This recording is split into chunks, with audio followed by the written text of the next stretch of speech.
So today let's talk about implications. So let's take a look at what implication look like. So it's always if you write it with English, it's always like if something, then something. But sometimes people write it something implies something, and it's easy to understand that they're talking about the same logic.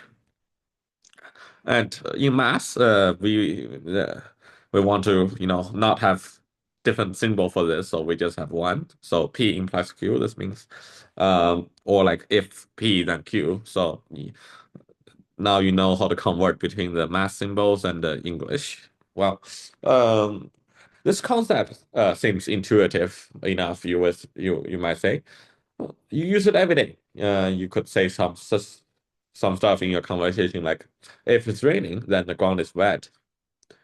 Or if I'm taking X203, then I must be a student at the University of Michigan. And you can see that works. And it also can be made of things, say if I have unlimited money, then I will live on the moon. You know, that's something you might dream about. Maybe in the future it become reality. So, but today we're gonna focus on a small thing about this that's not intuitive. So, um, you might have seen this in lecture. So Q implies P, and this is called the converse. And we also have not Q implies not P, and this is called the contrapositive. So, uh, well, they already told you in lecture. So, which one is equivalent to the original in terms of logic and truth value? Uh, because we know this evaluate to either true and false. Well, they tell you it's the contrapositive, and the converse doesn't work. So I want to build an intuition of why this is the case. And we can use it with examples I talked about before. So let's say let's say this one. If it rains, then the ground is wet.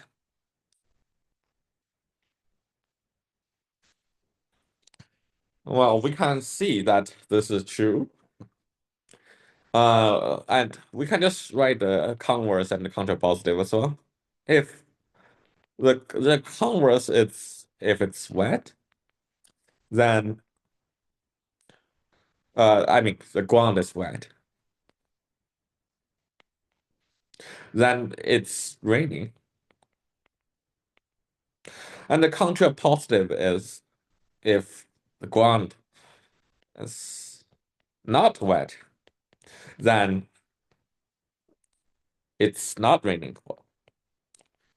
Well, some people say, oh, these are both true. But if you think about it carefully enough, you can see this one might not be true, although these two are true. Like the ground is wet. Does that mean that it has to rain?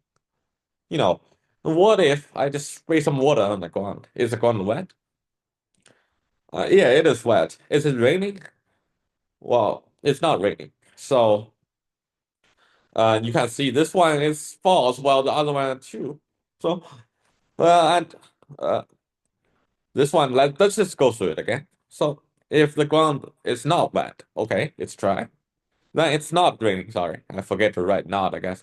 It's not raining. So, well, if it's raining, the ground must be wet, right? The ground is not wet. How then it must not have been raining. Or like it rained, but it was a while ago. Then the ground dried up and stuff like that.